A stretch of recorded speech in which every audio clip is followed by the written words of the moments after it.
Hello, everyone. Today, let us talk about the priesthood of science. People talk about science like it is pure truth-seeking.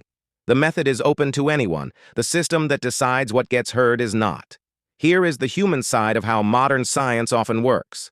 First, authority shapes attention. To get taken seriously, you usually need the right degrees, the right affiliations, and papers in the right journals. That creates a ladder.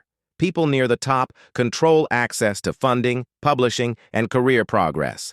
That matters because careers sit inside theories.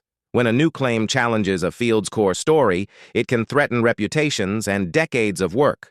In that climate, gatekeepers do not always debate the claim in public. They often filter it out through silence, slow review, or not a fit. Second, consensus can become a tool. People say the consensus is settled. But consensus often tracks social pressure and money. Researchers write proposals that match what funders want. Departments reward what fits the current frame. Journals prefer what sounds credible to the current crowd. That creates a loop. The system keeps testing inside the same boundaries because that is what gets approved. Third, peer review is not a magic shield. Peer review helps, but people run it.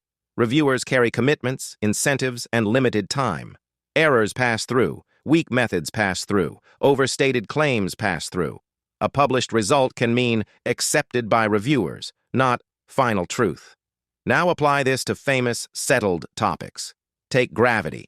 We can predict gravitational effects with high precision. We use equations that work extremely well in many settings, yet scientists still argue about the deeper nature of gravity at the most extreme scales. That is why quantum gravity research exists. That is why debates about singularities, unification, and quantum descriptions continue. Take evolution. Evolutionary theory explains many patterns in biology. At the same time, major questions stay active. Researchers debate key steps in early life, the rise of new biological functions, and big transitions across deep time.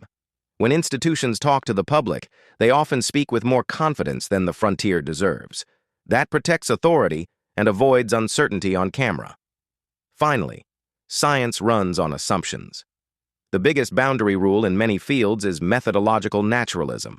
That rule says, explain events using physical causes only.